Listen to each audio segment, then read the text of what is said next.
Hi, good people. Welcome to episode 7 of Wednesday Wisdom, where yours truly, Mazi Mutafa. Proceed at your own risk. Over the next 30 minutes or so, I'm here to offer what doing has taught me.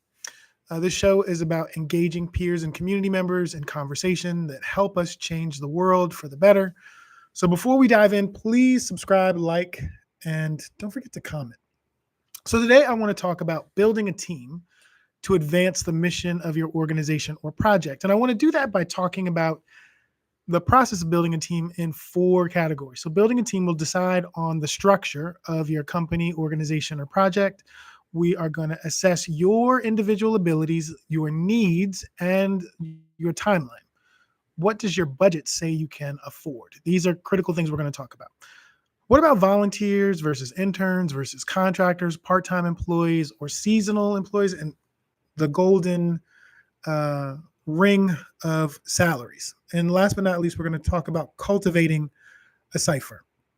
So when talking about building your team, let's first talk about the kind of structure of your company or project. There are several to choose from. I am an advocate for one in particular, mostly just because I've done that model for the last 23 years. So you've got a nonprofit is a structure you can create. A foundation is a structure you can create. A trust, a for-profit, which can be a S corporation or LLC, or C corporation, LLC, a sole proprietorship, or a partnership. So understanding that there's not just one vehicle for you to build in order to be able to do the things you want to do, but once you decide on the legal structure, then thinking about how do you want your company to operate. I, as an individual, am a fan of kind of traditional leadership, which is hierarchical, which is, for a lot of people problematic. A hierarchical model usually has a way of working where authority flows top down. There's usually a single leader, a CEO, executive director, or a president, or a small group of executives who set a vision, make final decisions, and delegate responsibilities. There are strengths and weaknesses to this model. One is clear accountability. One strength is clear accountability, fast decision-making, easy to understand ideally for staff, funders, partners, often preferred in highly regulated environments or where consistency and control are critical. Some of the challenges, lots of people don't like top-down authority. And I'm going to talk a little bit about how you can have a hierarchical company, but also create opportunities for flatness, for cooperation, and talk about that in the context of hip hop, the idea of a cipher. You also can have a collective leadership model, which is often a flat or horizontal model where leadership is held equally by a group, sometimes without a single figurehead. Everyone has a voice in decision making, and responsibilities are distributed to reflect the shared values and equity. What are some of the strengths of that model? This will be especially important when inclusion or democratic decision-making and empowerment of all members are your priority. Building a strong team, ownership, and resilience, since no single person holds all of the authority, that's a major strength. But one of the challenges that you can deal with, there are plenty of functioning, flat organizations, but one of the challenges can be decision-making can take longer. There's greater potential for gridlock, and harder to hold individuals accountable. There's also ideal situations for collective leadership. So grassroots level organizations, if you're trying to organize in your community, a flat structure, though it is more rigorous, is also going to result in greater buy-in from a community. Small teams with high trust are also great spaces for flatness, where people see each other as equals, as peers, as collaborators. That having a less hierarchical model actually makes room for more voices and kind of group accountability as opposed to individual accountability. Communities that resist hierarchy due to cultural, historical, or political reasons is a great reason to be thinking about situations for collective leadership. Organizations focused on social justice, activism, and cooperative economics. If it's all about building systems to replace systems that you feel are not even just feel, that you know are unfair or unjust, rather than replicating those systems, creating new systems. Situations where consensus-driven decision-making strengthens the legitimacy and buy-in. So there are very large institutions where things like this blend of hierarchical and flat exists. Think about the ways in which collective bargaining works in unions, for people to be able to advocate on behalf of the whole, either to a hierarchy or through a hierarchy to a larger set of industries. There's also, in terms of thinking about models, there's shared and distributed leadership. So the definition is a hybrid model where leadership responsibilities are intentionally divided across multiple people according to expertise, role, or project. Leadership is fluid. Different people step forward depending on the situation.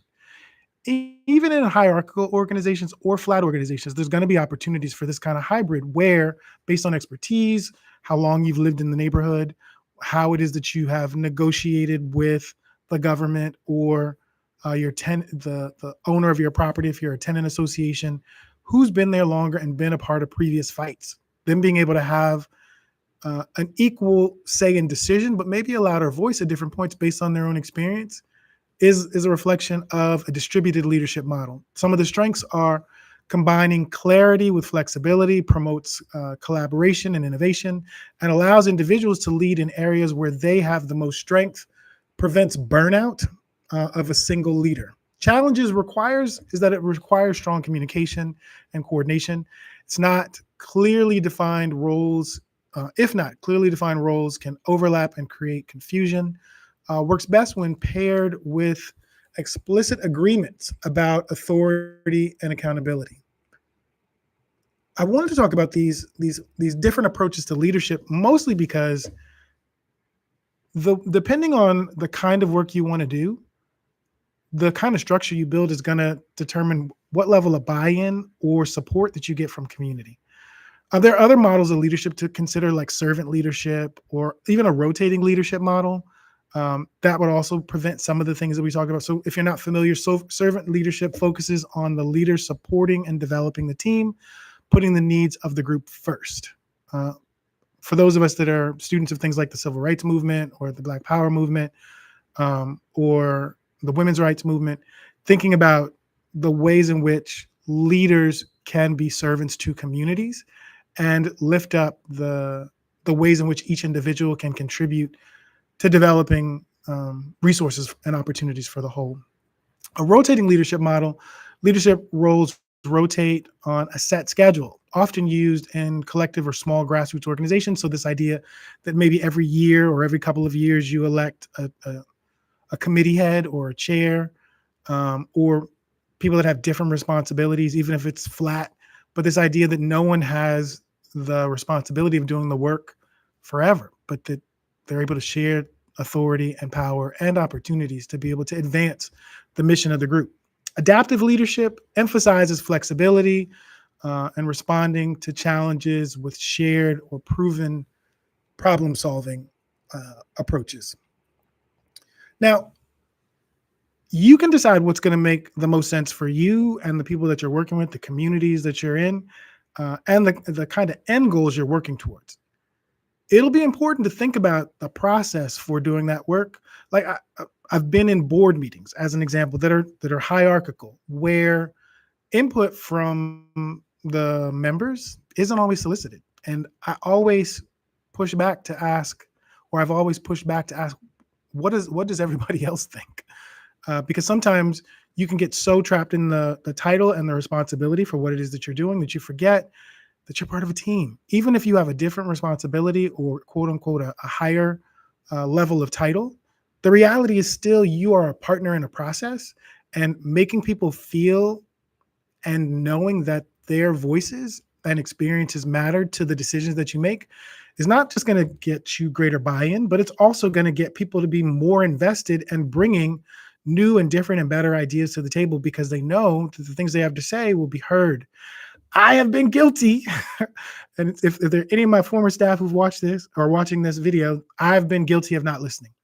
I've been guilty of my favorite thing to do with other people's ideas is remix them, to not necessarily always accept things exactly as they're presented, but to think about how it is, one, that we can sustain the thing that they're proposing, two, what resources we have already that would make it possible, three, to be thinking about, after this person leaves who brought this idea, how do we continue this thing? Even this very YouTube conversation that I'm having, originally the idea was to have our deputy director do this, and my question to him was, but what happens when you leave?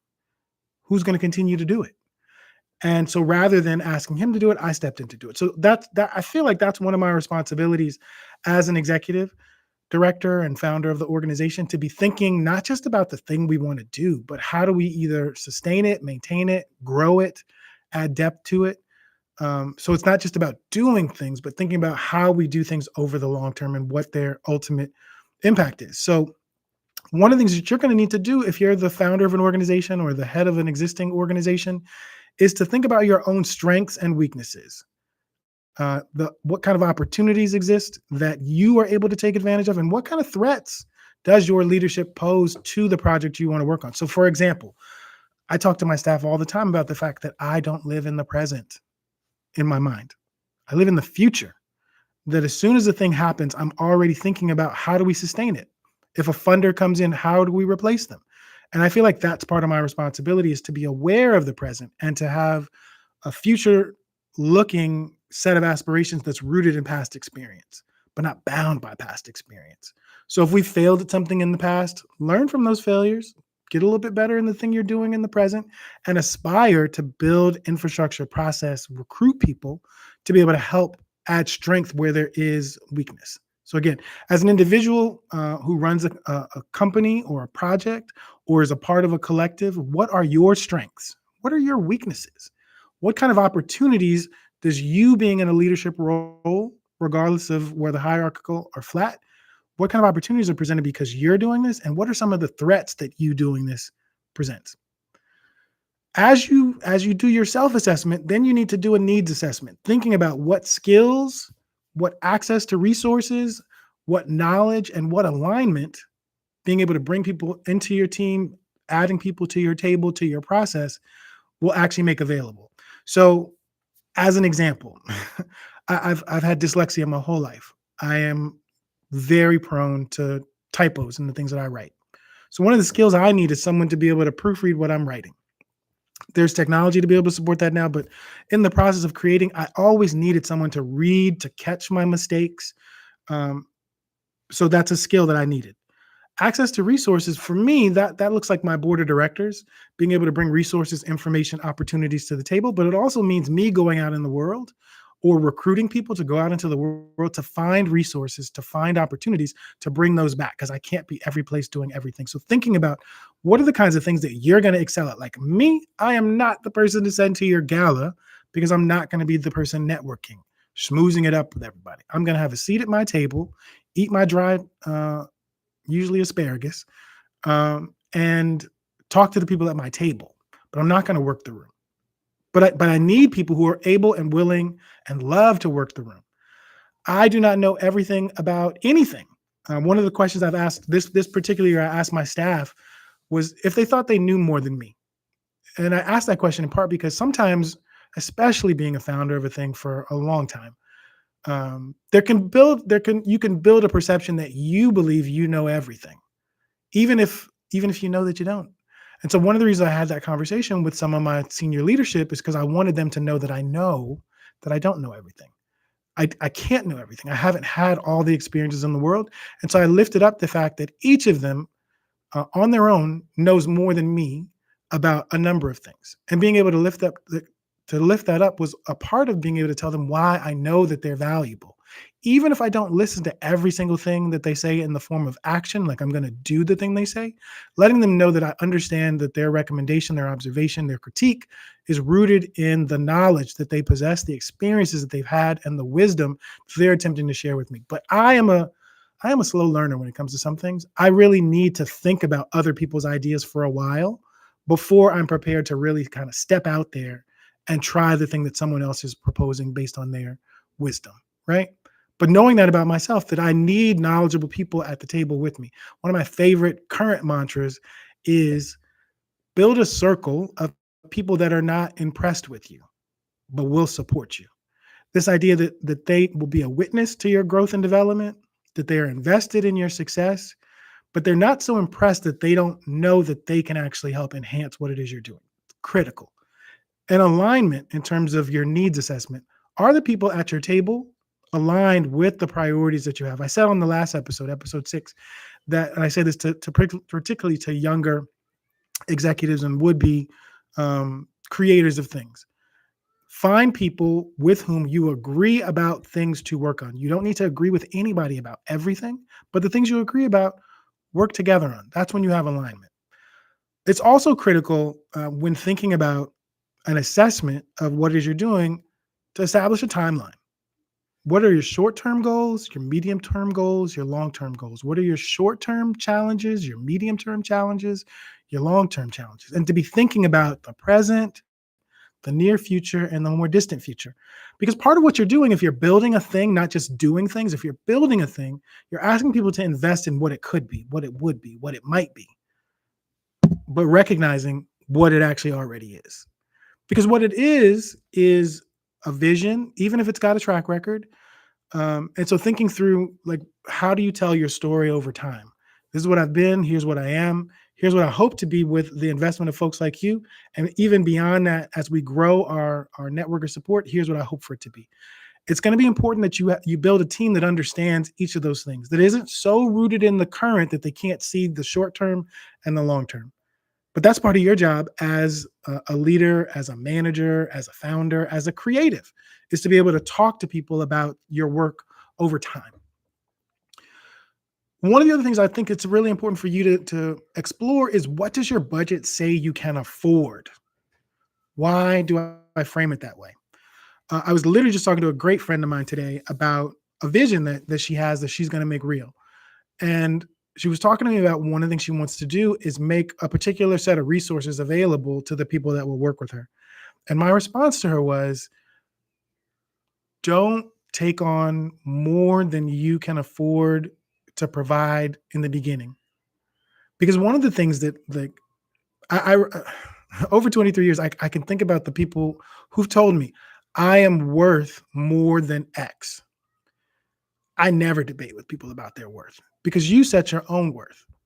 I know that we have never been in a position to pay anybody what they're worth. We've been able to pay people what we can afford. And it's really important when you're building a thing, especially if it's not just about a project, not just about a one-time event, but thinking about how you make the thing you're building sustainable. And sustainability doesn't have to be forever. It could just be for this year. If I'm only getting this one contract for this 1 year, how do I spend the money in a way that I deliver on what it is that I agreed to, but that also allows me to have some cushion going into next year? Is there flexibility in this grant that I'm applying for, in this corporate sponsorship agreement, in this individual donation? What kind of flexibility exists? What does my budget say that I can afford? And rather than building budgets that are pie in the sky, like, really have meaningful budgets that are granular, down to the penny of what it is that you're going to be able to do and afford, not what you want to do. Unfortunately, like, I've grown our budget to as large as $2.3 million, and I've still never been able to spend what I want to spend. I've spent what I've been able to spend. Hopefully that makes sense. So next, I want to talk about the ways to think about building your team. And I talked about this at the very beginning, this idea that your team, especially in the beginning, is most likely going to be volunteers. And there's a few different kinds of volunteers. There can be corporate volunteers. There can be people who get unpaid internships, if that's a thing that's available. There are also academic internships where, even though someone isn't being paid money, they're able to claim credit for that as a part of the receipt of their degree. There are contractors who are often work for hire, that have a very specific project they're going to work on that's time-based. There are part-time employees who are W-2s, meaning that you take taxes out of what it is that you pay them, and they are employees of the organization, meaning also they're entitled to claim unemployment because they're contributing to the unemployment insurance that they have access to. There are seasonal workers who can also be W-2s, and salaried staff. Now, I wanted to talk about this it's a granular topic, but it's super important. I had a life-changing experience hosted by a good friend of mine named Nafisa Issa at a continuing talk on race at Busboys and Poets, maybe like 10 years ago.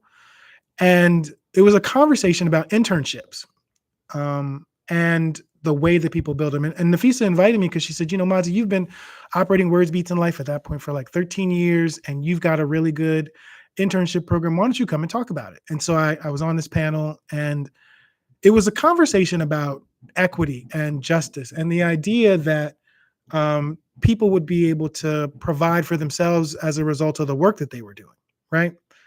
And the reason why it was a life-changing experience, because at that time, all of our internships were unpaid because we, a broke nonprofit. But they were also unpaid because the people that were doing the work, it was their first time doing that kind of work. So it was truly an internship where they're learning on the job, being able to build their experiences, and they're adding to their kind of professional tool belt. So I felt like, okay, well, they're getting something out of this experience. They're actually being trained to be able to do this thing that they've been hired to do, right? And there was a server from the restaurant in the audience who said, to you, Mazi, addressing the question to me, I love to hear about the work that you say you're doing, but I can't afford to work for free, no matter what. And so that means I'll never work for your company. And it was kind of an aha moment for me, because one of the things I realized was that the model of internship that we had was volunteer-based and really rooted in college students. So if you weren't in college, then that meant that was a barrier to your entry. So shortly after that panel discussion, we created paid internships. But it also meant that we reduced the number of interns that we could work with, because we couldn't afford to hire. At that time, when I was on that panel, we probably had like 15 interns. And when we pivoted to paid, it shriveled down to like 4. So 11 positions to learn went away. So I mentioned that just to say, if you're going to build an internship, one, don't just call it an internship because it's free labor. Someone actually needs to be learning and developing their skills through the guidance and direction of someone on your staff, even if that's just you. And thinking about how it is that someone's life is actually going to be made better because they're going to build skills, learn processes and practices, or cultivate relationships that they can take beyond their experience working with you. If you're going to do an unpaid internship that's academic, make it academic. So at the very least, someone who is working for you is going to be able to claim college credit for the time they're spending with you. One of the things that we as an organization do is primarily invest in contractors, seasonal people, project time-based folks, often teaching artists, or even the folks we hire to do our media work. So we lean heavily on contractors. And there's a bunch of reasons why that's actually valuable to us and valuable to them. Contractors have a whole bunch of tax benefits that they're able to claim around things like transportation, equipment, where it is they're doing the work, especially if they're doing it virtually, to be able to write those things off on their taxes in addition to being paid. The challenge, though, is that then they're 100% responsible for their payroll taxes. So this is why they have to be able to write things off, but also be able to pay what it is that they owe to the government.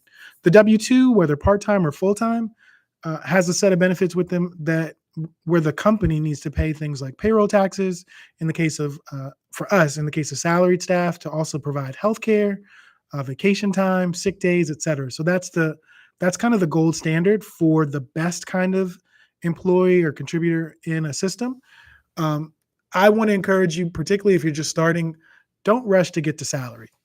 Figure out how you can be a contractor or a volunteer in the very beginning, because the money that you raise to be able to pay people, especially in the very beginning, is not going to be massive enough necessarily, unless you get a major government contract or a major corporate contract that allows you to be able to do that. Most organizations, most companies build salaries from multiple contracts. So I would encourage you to not be in a rush to get to a salary, but to be in a rush to move from volunteer or intern to contractor, so that you're able to start to reap some of the benefits financially from the work that you're doing to make the world a better place. These are some of the things that no one talked to me about when I first started Words Beats in Life. And so I want to talk to you about them just so that you can begin to think about them. I'll talk in more depth about each of these things, but I'm trying to give you a broader look at some of these challenges that are involved in building a team. Now I want to take a step back because I talked at the beginning about these different kinds of leadership structures. And I run a hip hop organization. I remember being in a meeting where Megan brought up, she's one of our amazing teaching artists, been a part of our development team. She's an amazing creative in her own right. But she asked this question. She asked, how is it that we are operating as a hip hop organization, right? And so part of our answer is this idea of looking at the elements of hip hop, the praxis of hip hop, to be able to build organizational culture. So in terms of team, for us, the way hip hop shows up is the idea of building a cipher. I have described a cipher as a sacred circle of interconnectedness. If you're not familiar with what a cipher is, maybe you've seen one where you'd see MCs circled up where they're rapping, or you've seen, if you've been to a hip hop dance event, where you'll see a circle and then dancers in the center of that circle performing or beatboxing, etc. So it's a circle of MCs, of rappers, of beatboxers, of dancers who take turns showcasing their skills, whether that's freestyling, trading verses, or performing back to back. But this idea that they're feeding off of each other. It's about creativity, competition, and community. People feed off each other's energy, push their limits, and celebrate the art form together as a community. Now, you might say, well, why does this matter in the building of my company? Well, I think that it's important, regardless of whether you're hierarchical, shared leadership, servant leadership, all these other things I talked about, that everyone has a voice. Everyone has a voice. And just because they have a voice doesn't mean you have to agree with their voice, but you should make every effort to listen to their voice. Like, I am notorious for cutting people off when they're talking, in part because I'm listening so much, I want to jump in and help build the idea. That is one of my own flaws. I know that sometimes it gets frustrating for members of my team, but I do it not because I don't care what they have to say, because I care so much about what they're saying. I want to be a part of what they're saying. I would not encourage you to do that. I've been working on that myself, to listen more and let people get their full idea out and not just say no instantly, but to think about what it is they have to say.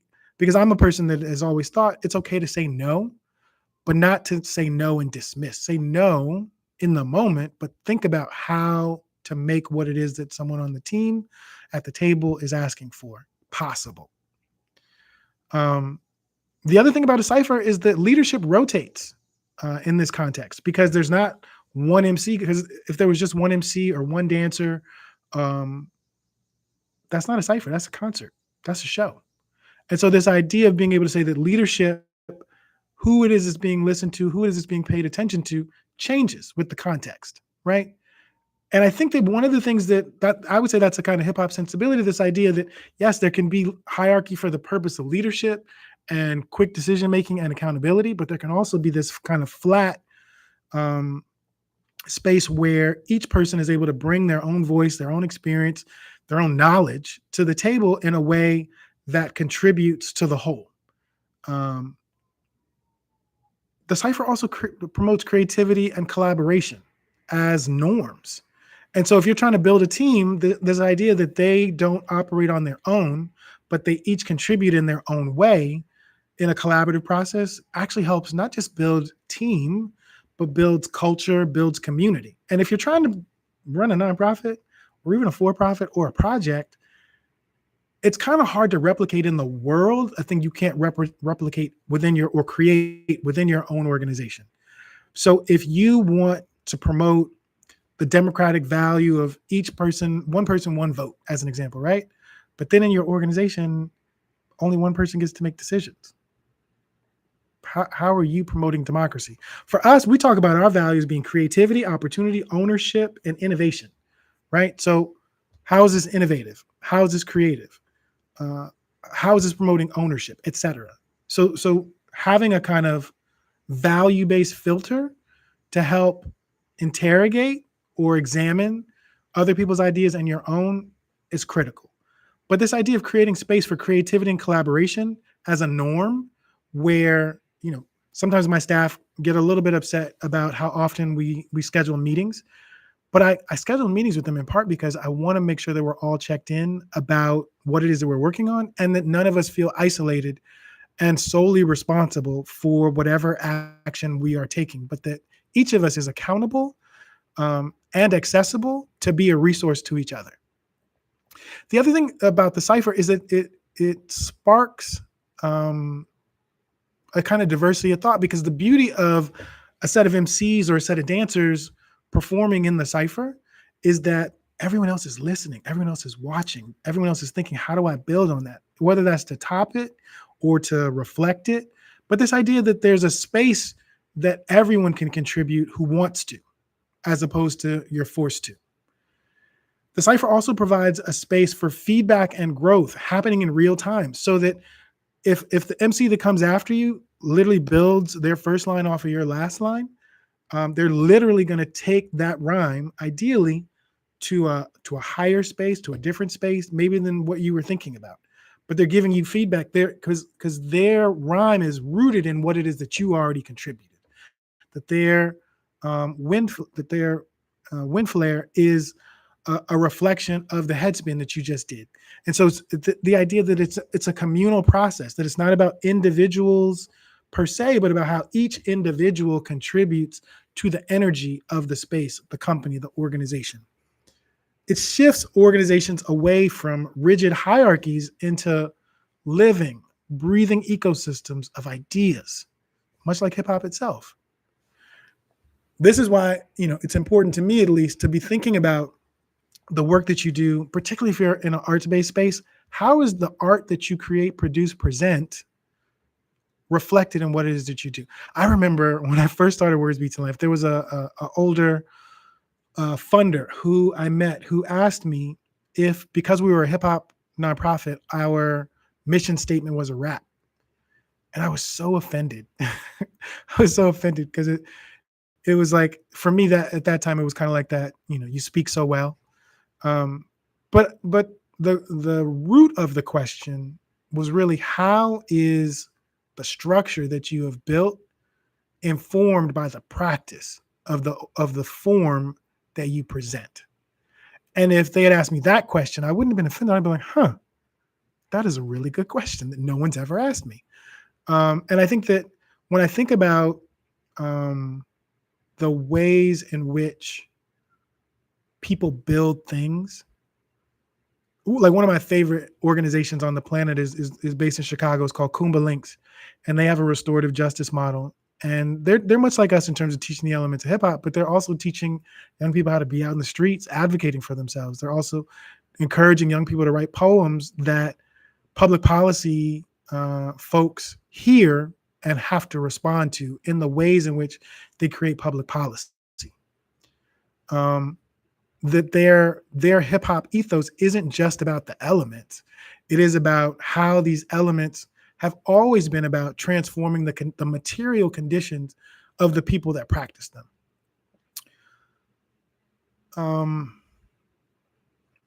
I think it's important at this point to really maybe take a step back and think about collaborative innovation and the ways in which the company, the project, the collective that you're going to be a part of building or leading or being a part of thinks about collaborative innovation. In a cipher, no one person dominates. The group's success depends on how each contribution sparks the next. In the workplace, this is, it mirrors brainstorming sessions or design sprints or think tanks, where ideas flow freely and build off of each other. I can think of a number of leaders who've been a part of Words Beats in Life at different points who exemplify this. I think about Donnie Rose, our most recent Academy director, who came into a program that had existed at that point for 21 years and added trainings around youth development, around curriculum development, around just building safe spaces for young people in ways that no previous Academy director had. I think about folks like Goldie Patrick, who was the second Academy director, who was very much so about connecting what we were doing in classrooms to the culture being produced in the world. Like, I think about, she was the first Academy director to have themes for the Academy. And now we're at a place where we're thinking about how to build themes in the Academy that reflect the larger body of work that we're doing out in the world with adults and communities. I think about folks like Serena Lewis, who was also an academy director, who built spaces, particularly during COVID, where we had a virtual academy that made room for young people who felt comfortable being on camera and off camera, that hired a number of new teachers to bring in new disciplines into the space. But in each of those cases, each of those academy directors, they were all about creating collaborative innovation between them as leaders of programs and the people participating in the delivery of programs. That was especially important considering the fact that each of them had, at those times, the largest teams within our organization. And they didn't want to just be hierarchical leaders. They wanted to build ciphers where people could contribute and feel like they were safe enough to be heard and to be validated through the things that they were creating. When you think about the other thing that you need to focus on when building a team, psychological safety and inclusion are real things, especially if you're working with older folks and younger folks on your staff.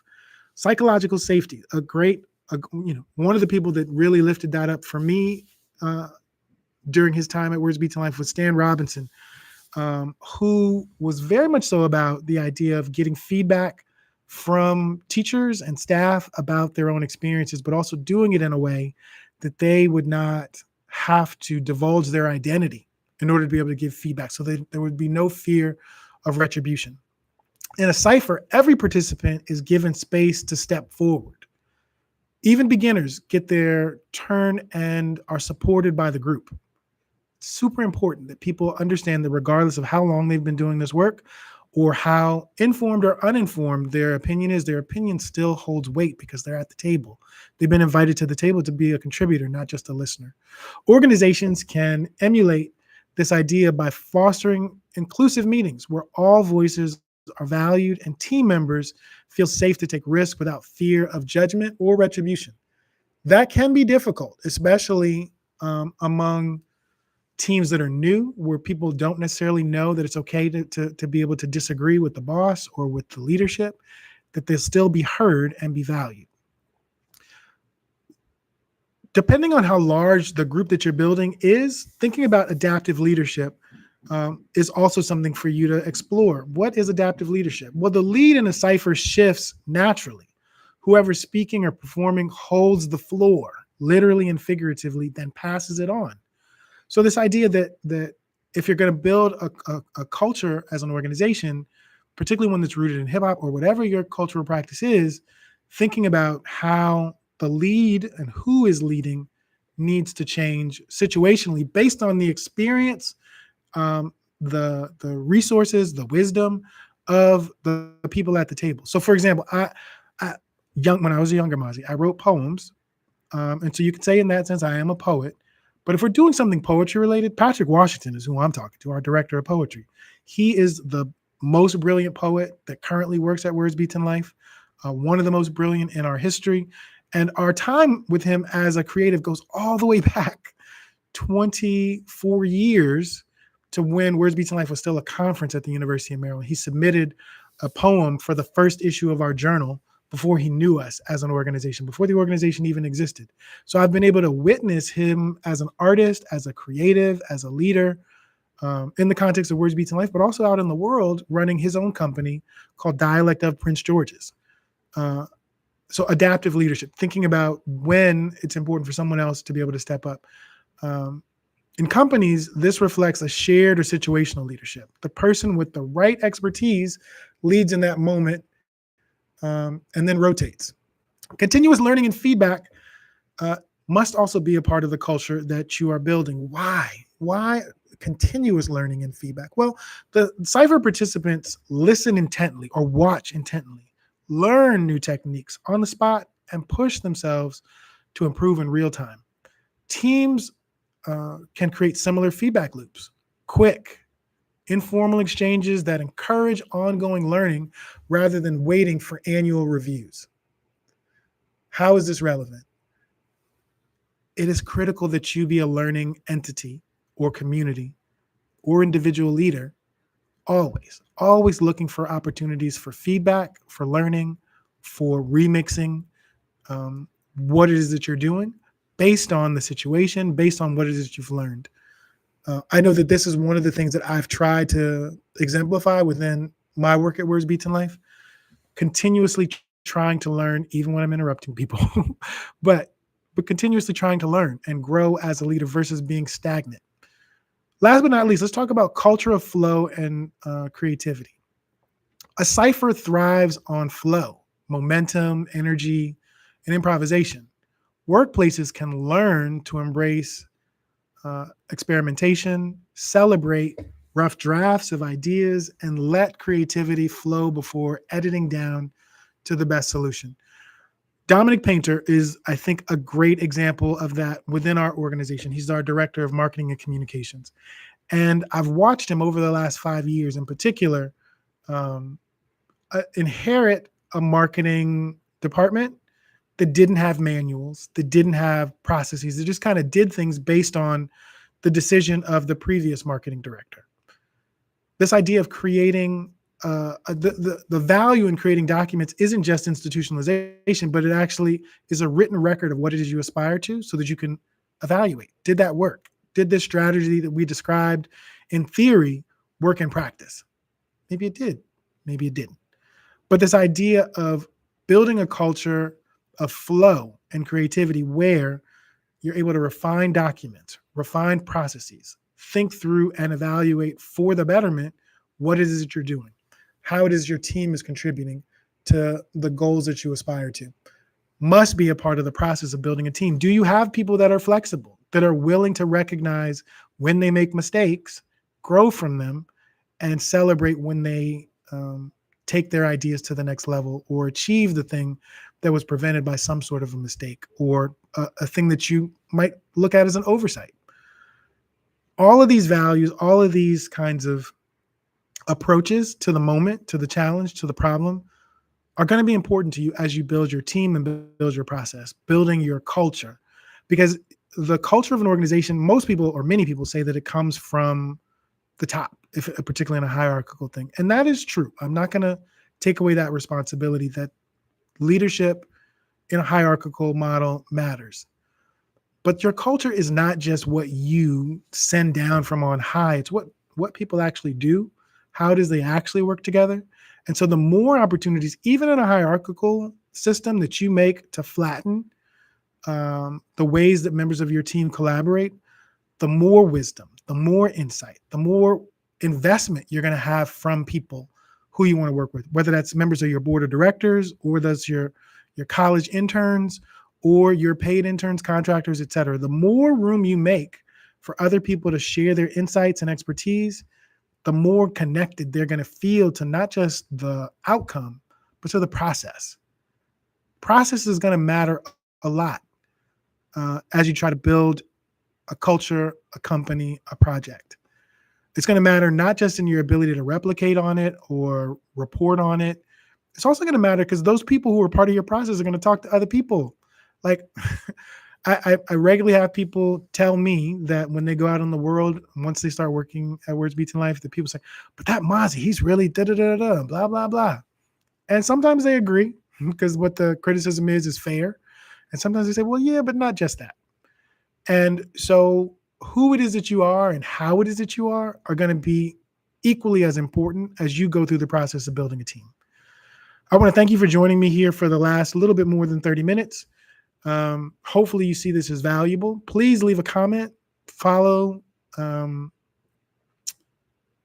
this channel, and I'll catch you next Wednesday for the next episode of Wednesday Wisdom with Mazi. This is episode 7. I told you if we got to 10, we might have some. So there's 3 more to go before we make a final decision. All right. Thanks, y'all. Peace.